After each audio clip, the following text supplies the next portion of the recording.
sebagian kita belum jadi ayah dan belum jadi ibu. Sebagian kita mungkin masih menghayal. Tapi ketahuilah bahwa ayah dan ibu kita itu capek didik kita sebenarnya. Lelah. Dan ada waktunya kita menggantikan peran mereka. Jadi kalau bicara bagaimana menjadi orang tua yang ideal.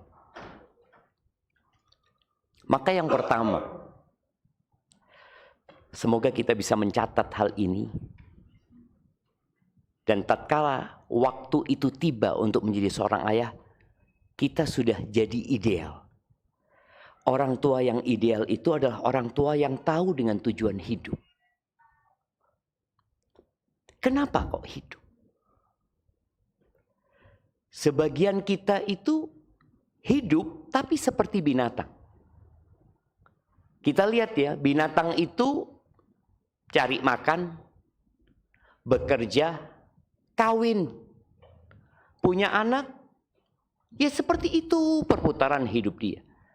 Dia hanya memikirkan perut dan yang di bawah perutnya. Itu binatang.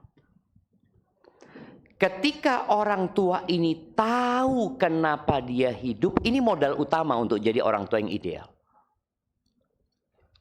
Nabi Ya'qub alaihissalam, Allah cerita ya, di surat Al-Baqarah ayat 133. Ini cerita seorang ayah yang berkomunikasi sama anaknya. Ketika Nabi Ya'qub mau meninggal dunia, Nabi Ya'qub itu bertanya kepada anaknya pertanyaan tentang pelajaran yang selama hidup bapaknya diajarkan kepada anak.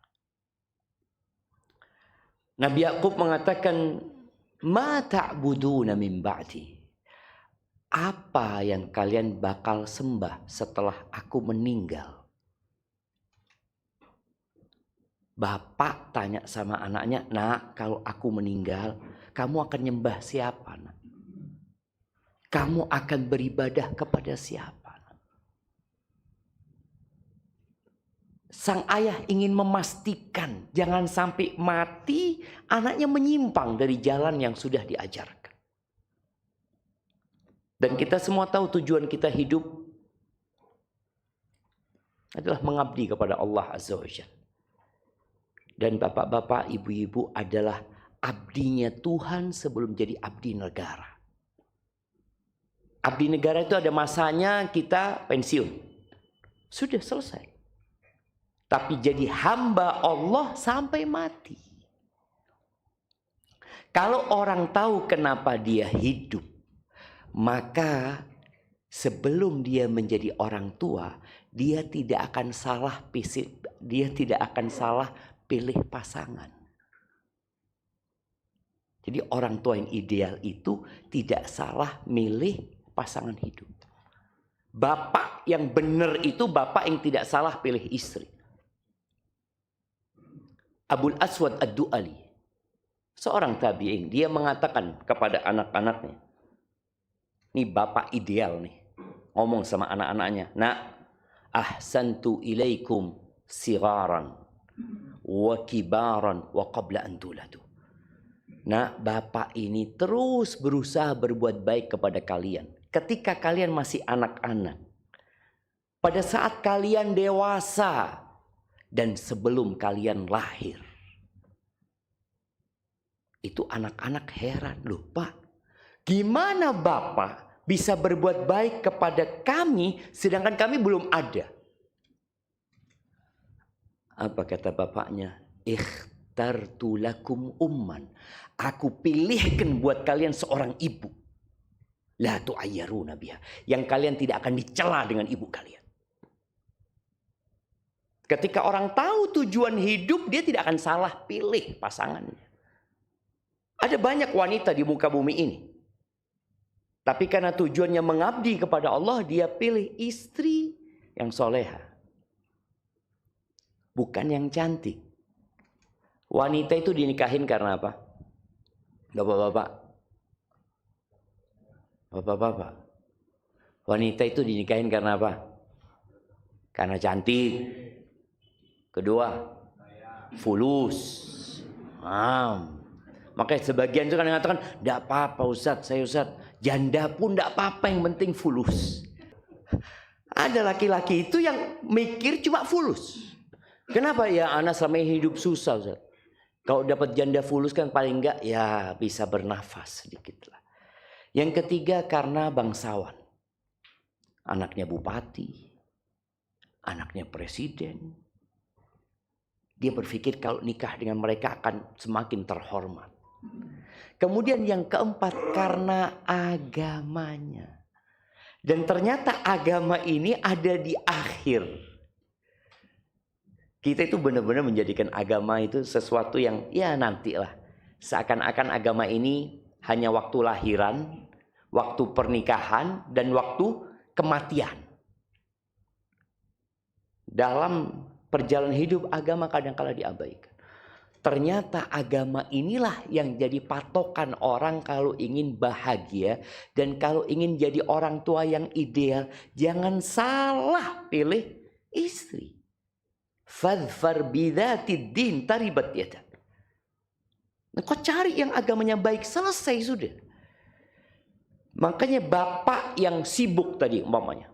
Bapaknya sibuk dimutasi ke sana, dikirim ke sana. Yang mau nggak mau dia harus nurut sama atasannya. Tapi kalau dia nggak salah pilih ibu, aman jemaah. Anak-anaknya akan jadi soleh-soleha. Sang ibu akan mengatakan, anaknya tanya, Bunda, mana ayah? Nah, ayahmu berjuang buat engkau nak. Capek ayahmu nak. Ayahmu rindu sama engkau. Rindu sama ibu. Tapi dia harus cari nafkah buat engkau. Tapi kalau salah pilih ibu, anaknya ngomong, ayah kemana? Ya itu nak, ibu bingung sama ayahmu. Gimana sekarang kalau ibunya kayak gini? Jadi selalu nyalahkan bapaknya. Iya nak, sudah sabar nak. Ya ibu gimana sudah? Ibu salah pilih bapak juga.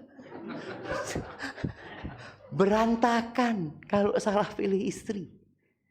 Tapi kalau istrinya soleha, selesai. Antum mau dikirim ke Papua, sang anak hidup sama ibunya, tetap ibunya akan pasang badang. Begitu pula buat emak-emak nih. Emak-emak kalau cari suami kayak apa kira-kira? Nah, ada mic di sana. Kasihkan yang mau nikah. Ada yang mau nikah?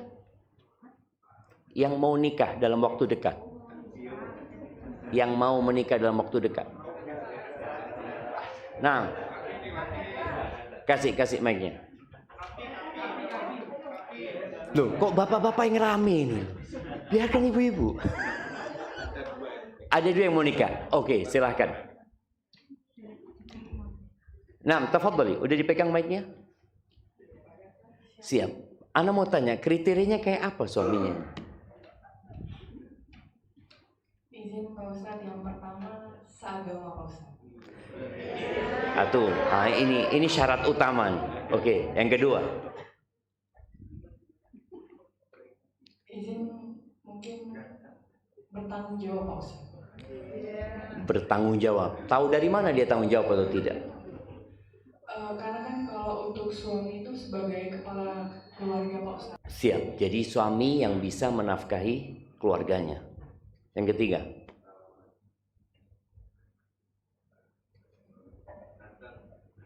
Apa lagi? Izin kedua orang tuanya saling menyetujui Pak Ustadz.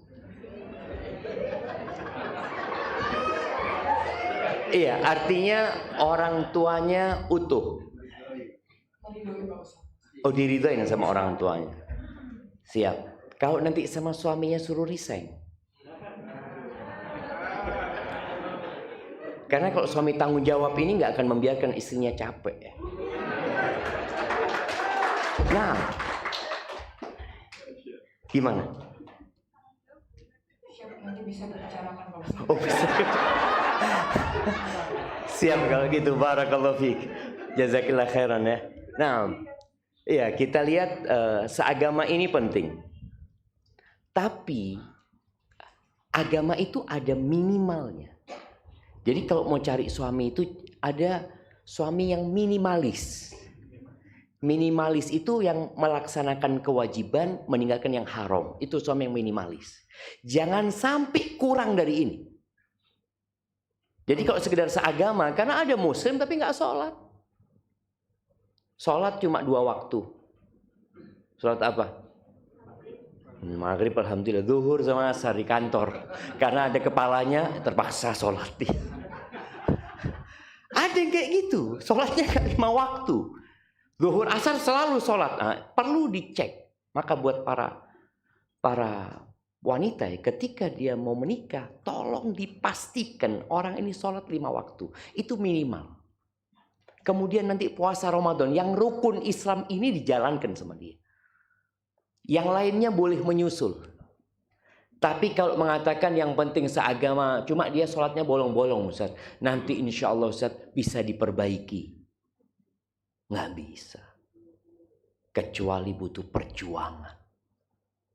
Kenapa? Karena suami itu pemimpin. Kita itu mau menegur pemimpin, berat jemaah. Tapi kalau pemimpin menegur anak buah, ya mudah. Makanya dalam agama kita, seorang muslim itu boleh menikahi wanita ahlul kitab. Tapi sebaliknya nggak boleh. Kenapa? Karena pemimpinnya itu adalah suami. Baik, akhlak. Jadi jangan hanya bicara tanggung jawab ya. Perlu cari suami yang berakhlak mulia. Akhlak mulia itu yang pertama, dia itu pemberani. Yang kedua, dia itu penyabar. Yang ketiga, dia itu royal. Mau dapat suami agamanya baik, tanggung jawab, tapi bakhil dan perhitungan. Ibu-ibu mau? Enggak mau. Oh, tampan suaminya, Masya Allah. Tapi urusan fulus jangan ditanya. Enggak mau. Maka tolong itu menjadi bahan perhatian. Maka orang tua yang ideal, yang tahu dengan tujuan hidup, ketika dia tahu tujuan hidup mengabdi kepada Allah, dia tahu pasangan seperti apa yang harus dia bawa dalam menuju kepada Allah Azza wa Jalla. Karena perjalanan menuju kepada Allah ini capek dan melelahkan. Kalau kawan kita, pasangan kita tidak mendukung, maka kita akan menderita hidupnya. Kemudian yang kedua, mampu memberikan kasih sayang. Karena Rasul Sallallahu Alaihi Wasallam, beliau itu pernah mencium anak-anaknya, dicium anak-anaknya. Ada orang Badui, dia tanya, "Atuqabbiluna sibyanakum?" Kalian mencium anak-anak kalian? Aku punya 10 anak, satu pun nggak ada yang aku cium. Dia ingin menunjukkan sebagai sosok seorang yang harismatik, berwibawa. Dia nggak mau ngurus anak-anak. Apa kata Nabi SAW? Man la yarham la yurham. Barang siapa yang tidak mengasihi, maka tidak akan dikasihi sama Allah SWT. Maka tolong jadi orang tua yang pengasih. Di sini juga bapak-bapak kalau mau cari istri, ada kriteria tambahan sebenarnya. Apa bapak-bapak? Ada yang mau nikah di sini? Nah, kasih mic yang mau nikah itu kita tanya. Nah, kasih mic yang mau nikah.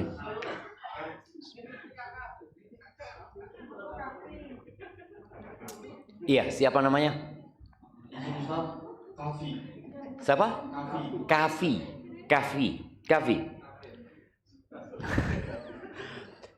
Kafi, insya Allah akan cari yang cantik, betul? Sangat betul. Nah, kaya? Enggak kan? Enggak harus kaya kan? Enggak. Tapi agamanya baik. Tapi ada enggak kriteria tambahan, Kafi, yang diinginkan di calon istri? Ngerti apa? Jadi kalau pinter kan belum tentu ngerti, tapi kalau ngerti kan jelas pinter. Oh gitu. Ngerti tentang Kafi? Keluarga, kemudian banyak hal susah tentangnya. Mengerti semuanya? Mungkin. Ya sulit nggak? Kayaknya sulit dapat yang mengerti semuanya. Nemu di mana yang kayak gitu?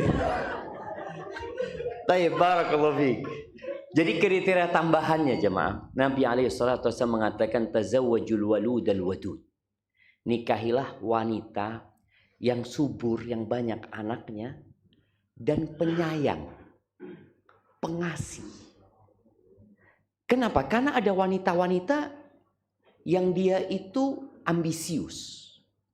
Dia berpikir tentang karir dia. Dia berpikir tentang masa depan dia. Anak-anaknya tidak dipikiri. Dia berpikir dengan dia mendapatkan urus anak-anak. Makanya kadang-kala orang tua datang ke rumah, tanya sama istrinya, mana anak-anak? Dia pegang handphone. Anak-anak, wallahu a'lam, di mana anak-anak ini? Dia nggak tahu anak-anaknya di mana. Dia sibuk mencari uang. Sedangkan yang dibutuhkan buat kita suami umpamanya, apa yang kita butuhkan? Kasih sayang. Kalau fulus ya antum yang cari fulus. Jangan istri sudah suruh beranak, suruh cari fulus lagi. Ini sebuah kezaliman. Tapi sebagian kita tidak merasakan itu. Makanya carilah yang penyayang. Di antara bentuk kasih sayang harus ada di orang tua ini, nggak boleh pilih kasih. Harus sama cintanya kepada anak-anaknya. Rasul Shallallahu Alaihi Wasallam pernah didatengin oleh seorang sahabat, namanya Bashir. Bashir ini bawa anaknya, namanya Nu'man, ke Rasul SAW. Kata Bashir, ya Rasulullah, aku ini mau kasih hadiah buat Bashir ini. Tapi ibunya nggak menyetujui. Ini penting juga buat para istri. Kadangkala dia itu nggak bisa ngasih nasihat suami secara langsung. Karena suami merasa pemimpin. Maka ibunya ini mengatakan, udah engkau kalau tetap mau ngasih Bashir, mau ngasih Nu'man anakmu ini, tolong yang jadi saksi itu Nabi Muhammad SAW. Dia mau ngasih budak. Dulu di masa perbudakan itu ada budak-budak yang bisa bekerja, punya keahlian sehingga menghasilkan uang. Akhirnya dibawa. Ceritalah Bashir ini, ibunya nggak setuju kecuali engkau yang jadi saksi ya Rasulullah. Apa pertanyaan Nabi SAW? Akulla waladika nahalta? Apakah semua anakmu engkau kasih? Enggak ya Rasulullah. Apakah engkau ingin semua anakmu berbakti kepadamu? Iya ya Rasulullah. Maka kata Nabi SAW, fala idzan. Kalau gitu jangan pilih kasih engkau. Di sini orang tua, ada yang gagal jadi orang tua. Kita punya anak sekarang masih 6. Semoga Allah kasih tambahan. Anak pernah cerita ya, di Bondoso ada seorang Ustadz Zain Bawazir rahimahullahu ta'ala, punya anak ibu-ibu 28 dari satu istri. Ibu-ibu langsung pegang perutnya, ya ampun, 28 dari satu istri. Padahal ustadz itu pengeluarannya jelas, pemasukannya nggak jelas. Tapi alhamdulillah semua anaknya jadi orang. Nggak ada yang jadi macannya. Jadi orang. Artinya subhanallah. Ketika orang tua ini pilih kasih kepada anak-anaknya ya, maka anak-anak itu akan benci sama bapaknya. Dan benci sama saudaranya. Bukan hanya benci sama bapaknya, benci sama saudaranya. Anak-anak kita ini memang, tadi disebut, anak punya anak 6, ini karakternya beda-beda semua. Kasih sayang kita itu sesuai dengan yang dibutuhkan anak-anak itu. Ada anak-anak ini yang butuh pujian. Kasih pujian anak kita. Karena kadang-kadang orang tua ini sibuk bekerja, bapaknya sibuk bekerja, nggak pernah dia mau tahu tentang anaknya. Kapan anak dapat kasih sayang dari orang tuanya? Sampai ada seorang anak yang Di sekolah dia suruh gambar ya. Gambar ya anak TK lah. Gambarnya nggak jelas. Ada ibu, ada saudaranya, ada pembantunya apa. Ditunjukkan kepada bapaknya. Mana ayah kok nggak ada? Ayah nggak pernah di rumah kata dia. Nggak ada, ini gambar yang di rumah aja. Ada yang kekurangan kasih sayang. Ketika anak-anak itu kurang kasih sayang, dia akan cari kasih sayang di luar. Kenapa banyak anak-anak perempuan itu yang na'udzubillah ya, yang akhirnya diperkosa, dipacari oleh laki-laki, kemudian dizinain. Karena banyak di antara mereka yang nggak dapat kasih sayang dari bapaknya. Anak perempuan itu butuh banget kasih sayang bapak. Keluarlah sama anaknya, ajak goncengan anaknya, ajak belanja anaknya, supaya dia tahu dia punya bapak, ini anak perempuan. Dan anak laki-laki butuh kasih sayang emaknya. Maka tolong bapak ibu ini berbagi tugas di rumah. Intinya anak-anak perlu kasih sayang. Pendidikan dengan kekerasan itu mungkin dibutuhkan pada saatnya. Tapi bukan memulai pendidikan dengan kekerasan. Kemudian yang ketiga, ini yang tadi disebutkan sama bapak kita yang sepuh di sini, teladan.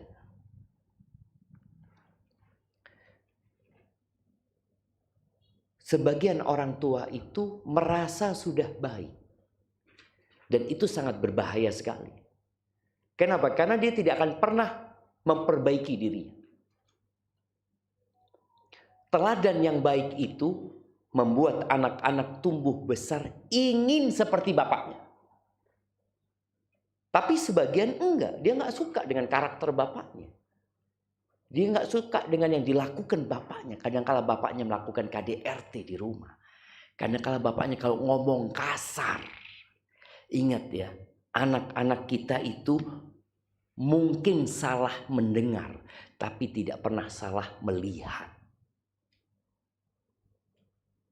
Bapaknya sambil merokok mengatakan, "Nak, ojo ngerokok." Kira-kira anak itu dengernya apa? Enak ngerokok itu, nak. Padahal bapaknya jelas berkata, ojo ngerokok. Tapi karena sang anak tiap hari, bapak ini ngomong ojo ngerokok. Tapi tiap hari ngerokok. Nanti ketemu ngerokok lagi. Oh enak rokok ini rupanya. Maka dia akan jadi perokok. Sang bapak yang mengatakan kepada anaknya, nak, wis adzan, ke masjid. Nyuruh anaknya ke masjid. Bapaknya tidak ke masjid. Kira-kira anaknya akan mendengar apa? Nah, kalau dengar adzan tidak usah ke masjid. Tauladan ini sangat penting ketika anak-anak itu masih kecil khususnya. Karena dia hanya melihat. Dia melihat bapaknya, dia melihat emaknya. Dia melihat emaknya ribut sama bapaknya, bapak ribut sama emaknya. Dia melihat bagaimana ibunya menunda-nunda waktu sholat. Bapaknya juga nggak ke masjid ketika adzan dikumandangkan. Akhirnya anak-anak ini tumbuh besar ya nggak ke masjid. Maka tolong mulai saat ini, karena orang tua ini bakal ditanya sama Allah. Kata Nabi SAW, manistar'ahullahu ra'iyatan. Barang siapa yang Allah kasih amanah, Allah kasih rakyat,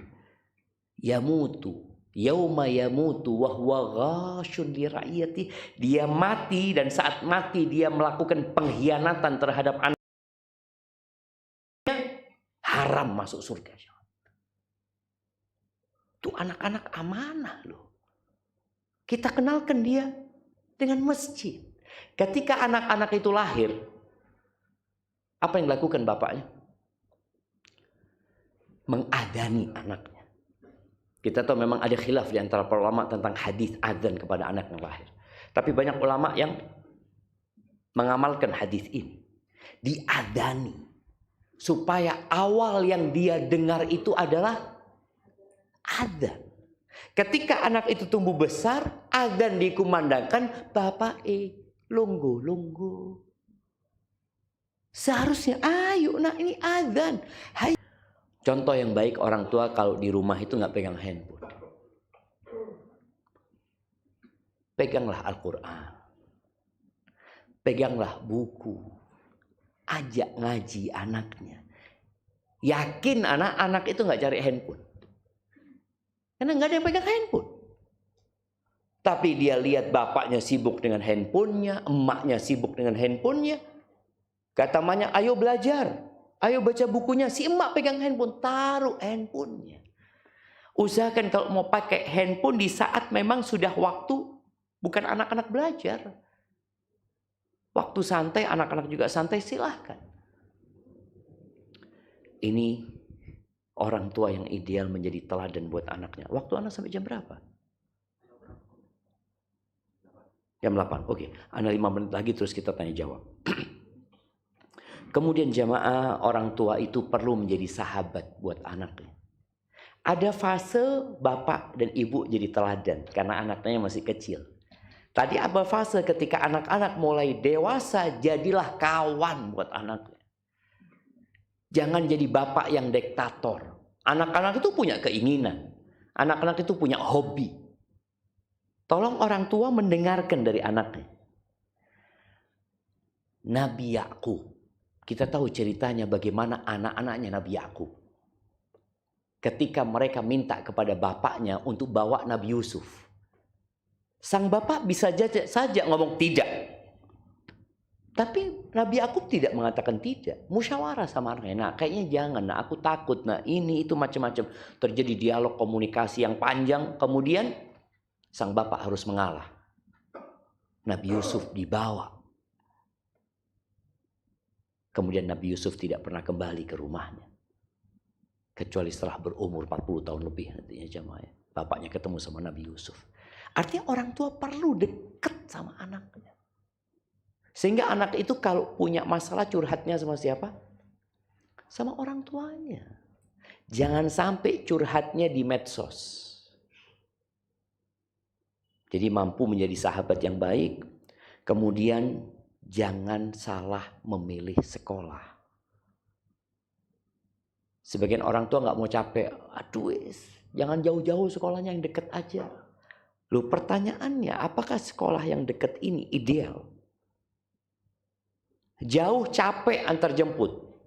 Biayanya mahal. Loh, anakmu ini aset yang harus dijaga. Bagaimana anak-anak ini tumbuh besar jadi anak yang soleh. Yang bertakwa kepada Allah. Bukan jadi anak pinter. Tolong jangan sampai kalau didik anak, nak belajar nak supaya jadi anak pinter. Jangan. Kita nggak butuh anak pinter. Tadi udah disebutkan. Apa gunanya pinter kalau tidak mengerti tentang hakikat kehidupan ini? Masya Allah. Mudah-mudahan segera dapat istri yang mengerti ya. Iya, anak ketemu dengan satu orang di Madura. Dia kemudian taubat. Dia berkata, Ustadz, anak ini salah didik sama orang tua. Orang tua anak ini tuh selalu, ayo belajar, ayo sekolah, supaya pinter. Buat apa pinter? Pinter golek duit. Tujuannya pada akhirnya apa? Nyari uang. Jadi tujuannya itu cuma duniawi sekali. Tidak disampaikan, belajar nak, supaya engkau jadi hamba Allah yang soleh. Yang taat kepada Allah. Yang dapat menebarkan kebaikan di muka bumi. Bukan pinter akhirnya hanya cari uang. Dan itu yang banyak terjadi dengan anak-anak sekarang. Dipaksa sekolah untuk jadi orang pinter. Supaya mudah cari uang. Enggak. Tolong tidak lagi anak kita diperdengarkan hal itu. Dan yang terakhir. Orang tua yang ideal itu tidak sembarangan membawa nafkah ke rumahnya. Mungkinkah orang tua ngasih minum anaknya air comberan? Dia kasih makan. Nah, gini. Gak mungkin jamaah. Tapi bagaimana kalau orang tua membawa sepiring nasi yang merupakan api neraka? Dikasihkan ke anaknya. Daging mana saja yang tumbuh dari yang haram, neraka. Karena kalau sudah halal itu insya Allah doanya mustajab. Kalau antum makan haram, doa berulang kali nggak dikabulkan Allah Subhanahu wa taala. Barakallahu fiik itu, dan banyak-banyak berdoa memohon kepada Allah buat anak-anaknya supaya anak-anaknya jadi anak-anak yang soleh dan soleha. Nah, anak kembalikan ke MC. Alhamdulillah, jazakallah atas tausiah yang disampaikan, dibuka oleh dua orang temannya. Silakan bapak-bapak dulu. Ya, Bapak Eko, Ibu silakan. Warahmatullahi wabarakatuh. Bismillah Ustaz, bagi saya laki-laki, surga saya adalah ibu saya Ustaz. Bapaknya bukan? Bapaknya bukan? Iya, bapaknya.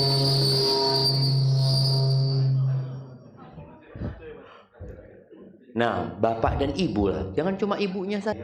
Saya adalah surga bagi istri saya Ustaz. Masya Allah. Jadi bagaimana cara mendidik istri saya agar mengerti bahwa suami itu surga bagi dia Pak Ustaz? Masya Allah. Enggak, jadi salah pilih istri ini. Kemungkinan bagaimana cara mendidik Pak Ustaz? Siap. Masya Allah. Agar kita selamat dunia akhirat Pak Ustaz. Masya Allah. Terima kasih. Barakallahu fiik. Iya, ini pertanyaan yang menarik sekali ya. Karena Bapak siapa yang tadi tanya? Pak Eko. Pak Eko tidak akan masuk surga sampai mempertanggungjawabkan istrinya. Sampai mempertanggungjawabkan istrinya. Allah Azza wa Jalla mengatakan, ya ayyuhalladzina amanu qu anfusakum wa ahlikum nara. Wahai orang-orang beriman, jagalah diri kalian dan keluarga kalian dari api neraka. Artinya suami selain dia sebagai surga dan nerakanya istri, tapi dia juga bisa masuk neraka gara-gara istri. Pilih istri, mungkin dia tidak mempertimbangkan masalah agamanya. Dia tidak mempertimbangkan masalah akhlaknya. Cuma karena cantik istrinya, nyeneng noati, wis kawin. Tapi dengan berjalannya waktu ternyata sang suami tahu dengan tanggung jawab dia sebagai seorang suami. Kelak pada hari kiamat boleh jadi ada seorang wanita yang menggugat suaminya. Dia mengatakan kepada Allah, ya Rabbi hadza zawji. Wahai Tuhanku, ini loh suamiku. Ini suamiku. Ma'allamani wala addabani. Dia nggak pernah ngajarin aku, nggak pernah mendidikku tentang agama ini, tentang engkau. Innama ya'tini bi khubzis suq. Kerjanya dia cuma bawa roti dari pasar. Kerjanya dia hanya ngasih nafkah sama aku, uang terus. Dan tugas terbesar suami itu menyelamatkan istrinya dari api neraka dan menyelamatkan anak-anaknya. Bagaimana kalau seorang suami dapat istri yang tadi mungkin dia nggak mengerti, atau dia karena sudah bertahun-tahun ya memiliki sikap yang nggak baik kepada suaminya, dia anggap normal-normal saja, padahal tidak. Yang pertama yang perlu dilakukan oleh suami, kalau nggak bisa ngasih nasihat secara langsung, ajak istrimu datang kajian. Bawa istrinya, Dek, engkau dengarkan kajian, Dek. Aku memang bukan ustadz, aku nggak punya ilmu agama yang cukup. Tapi kalau nanti aku ditanya sama Allah, aku bisa jawab, aku sudah bawa istriku ya Allah untuk mendengarkan kajian ilmu, untuk menambah ilmunya. Yang kedua, duduklah bersama istri ngaji. Bis maghrib ya, suruh baca istrinya, bapaknya baca artinya ya. Supaya dengan itu istri semakin tahu dengan hakikat kehidupan ini. Dan nasihat ana yang dibaca juz amma. Karena juz amma itu berkaitan tentang hari kiamat ya. Tentang dunia yang akan hancur. Yang ketiga, sekali-kali ajak istrinya ziarah kubur. Untuk mengingat kematian. Yang keempat, ajak ke tempat-tempat bencana. Kita ini sering kalau rekreasi kemana? Tempat-tempat yang indah kan? Yang bagus-bagus. Nanti pulang bukan tambah lembut hatinya. Malah kepingin seperti itu. Tapi ketika diajak ke tempat bencana-bencana, itu melembutkan hati. Semoga dengan cara itu istrinya bisa menjadi lebih baik. Memang dalam agama kita ada 3 proses memperbaiki istri. Proses pertama memberikan nasihat. Tadi yang Anda sampaikan itu proses memberikan nasihat ya. Proses selanjutnya kata Allah, wahjuruhunna fil madaji. Pisah ranjang. Supaya istri faham bahwasanya suami serius. Dan Nabi kita Muhammad alaihissalam pernah meninggalkan 9 istri. Ketika mereka punya tuntutan urusan dunia, Nabi tinggalkan semua istrinya 9, 1 bulan. untuk menunjukkan serius loh. Aku ngasih nasihat ini serius. Tapi kalau sang suami ngasih nasihat sama istrinya tadi dibawa ke tempat-tempat bencana ya, istrinya tetap nggak mau nurut, tapi suami tetap menggauli istrinya. Apa kata istrinya? Eleh, putun di aku kan mas. Loh. Tapi kalau suami enggak, aku serius, betul ini. Wahjuruhunna fil madaj. Kita kadangkala nggak sampai proses sana. Prosesnya cuma nasihat, doakan. Ada proses yang harus ditempuh. Yang kalau nanti ternyata dia memang nggak mau nurut, ya tinggal apa keputusan kita. Kita mau bersabar menghadapi dia, ya kita bersabar. Tapi kalau kita nggak ingin melanjutkan rumah tangga sama dia, ya ganti istri. Iya jemaah, ganti istri. Ingat ceritanya Nabi Ibrahim sama Nabi Ismail. Ketika Nabi Ibrahim berkunjung ke Mekah, ke rumahnya Nabi Ismail, nggak ada Nabi Ismail. Ketemu istrinya, mana suamimu? Oh suamimu, lagi berburu. Terus gimana kehidupan kalian? Oh menderita kita, melarat, susah. Ini istrinya curhat sama orang nggak dikenal. Kan ada perempuan yang suka curhat sama siapa saja, mengeluhkan suami. Akhirnya Nabi Ibrahim ngomong, ini nggak tahu kalau ini mertuanya. Ngomong, kalau nanti suamimu datang, aku kirim salam sama dia. Kemudian suruh ganti, ada kayu depan rumahnya. Biasanya rumah dulu itu ada kayak kayu di depannya untuk naik ke rumahnya itu. Suruh ganti dia. Datang Nabi Ismail. Kayaknya ada orang datang. Iya kata dia, orangnya tua, disebutkan sifat orang tua ini. Orang ini kata. Terus ya dia kirim salam sama engkau. Dan dia tanya tentang kehidupan kita. Ya aku terus terang, kita susah. Kita menderita. Kata dia.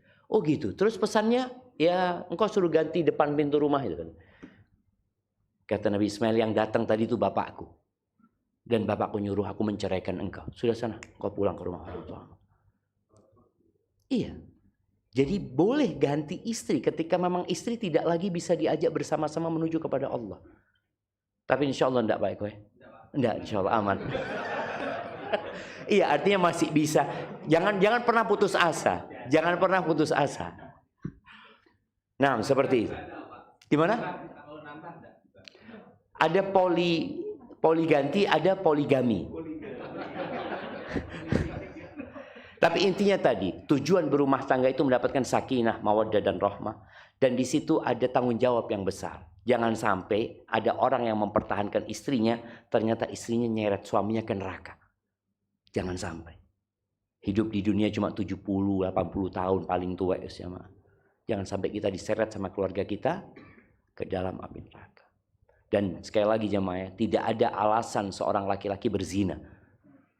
Karena banyak ya orang-orang Ustaz ruwet saat ini itu, nggak ada alasan berzina. Sedangkan Allah membolehkan dia untuk nikah 2, 3, dan 4. Tapi kalau seorang wanita, tatkala dia mendapatkan suami yang zalim, KDRT, nggak ada pilihan buat dia. Maka dia boleh gugat cerai pada saat itu. Ketika dia tidak mendapatkan haknya sebagai seorang istri. Tapi itu solusi terakhir. Barakallahu fikum. Nah. Apa ada pertanyaan lagi? Ibu-ibu? Nggak usah pertanyaan.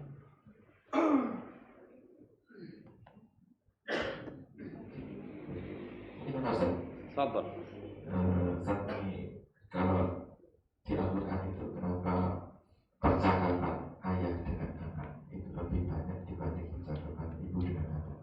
Bagaimana contoh di surah Luqman dan juga surah di bersama Nabi Yakub bersama Anak-anak. Jazakallah. Masya Allah, barakallahu fikum. Iya, kalau cerita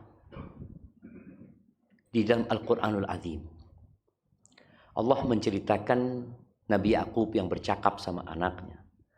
Allah cerita tentang tentang Luqman Al-Hakim yang berbincang sama anaknya. Boleh jadi ini menunjukkan besarnya tanggung jawab ayah. Jangan semuanya diserahkan kepada ibu. Kemudian berkaitan dengan Nabi Yakub alaihissalam ya. Karena memang ayah itu pemimpin. Kalau ayahnya benar, insya Allah benar pilih istri, benar pilih ibu, insya Allah anak-anaknya jadi benar semuanya seperti itu. Jadi percakapan yang direkam dalam Al-Quranul Azim itu menunjukkan tentang pentingnya peran ayah, bahwa dia yang akan bertanggung jawab. Adapun kalau cerita ibu, maka Allah cerita tentang perjuangannya ibu. Allah bercerita tentang hamilnya ibu. Allah bercerita tentang melahirkannya ibu. Allah berbincang tentang menyusuinya ibu. Tapi kalau sudah bicara pendidikan, maka ayah punya peran yang besar di sini. Kalau dia sudah nggak salah pilih ibu, insya Allah dia akan tenang. Jadi kira-kira seperti itu maksudnya. Jadi ini menunjukkan bapak-bapak jangan berlepas tangan mendidik anaknya, merasa ya wis tugas saya cuma cari uang gitu loh. Sedangkan di Al-Quran disebutkan cerita bagaimana bapak-bapak yang sangat peduli sama anaknya. Dan tentunya sebelum peduli sama anaknya, dia peduli sama ibu anak-anaknya. Hadza wallahu a'lam bishawab. Baik, mengingat waktu sudah jam 7.56. Untuk sesi terakhir yaitu doa menutup dan doa. Setelah itu mungkin khusus yang bapak-bapak saja. Nah, ada kegiatan foto bersama. Nah, jemaah, jalan paling singkat ya menuju kepada Allah itu doa. Dan jalan pintas agar anak-anak kita jadi soleh-soleha itu juga doa. Kalau antum lihat Nabi Ibrahim sebelum punya anak, apa doanya? Apa doanya Nabi Ibrahim sebelum punya anak? Rabbi habli minas solihin. Rabbi habli minas solihin. Allah berikan anak keturunan yang soleh, terus doa. Ketika punya anak, doanya berubah. Doanya wajnubni wa baniya an na'budal asnam. Hindarkan aku dan anak keturunanku dari menyembah berhala. Rabbi ij'alni muqimas shalah. Jadikan aku orang yang mendirikan salat dan anak keturunanku. Jadi dalam setiap doa itu anak selalu disisipkan. Aku anakku, aku anakku, aku anakku. Kita berdoa memohon kepada Allah Azza wa Jalla. Allahumma lakal hamdu kulluh ولك الشكر كله وإليك يرجع الأمر كله اللهم صل وسلم على نبينا محمد اللهم اقسم لنا من خشيتك ما تحول به بيننا وبين معاصيك ومن طاعتك ما تبلغنا به جنتك ومن اليقين ما تهون به علينا مصائب الدنيا ومتئنا بأسماعنا وأبصارنا وقوتنا ما أحييتنا واجعله الوارث منا واجعل ثأرنا على من ظلمنا وانصرنا على ولا مبلغ علمنا ولا تسلط علينا من لا يرحمنا ربنا آتنا في الدنيا حسنة وفي الآخرة حسنة وقنا عذاب النار وسبحان ربك رب العزة عما يصفون وسلام على المرسلين والحمد لله رب العالمين.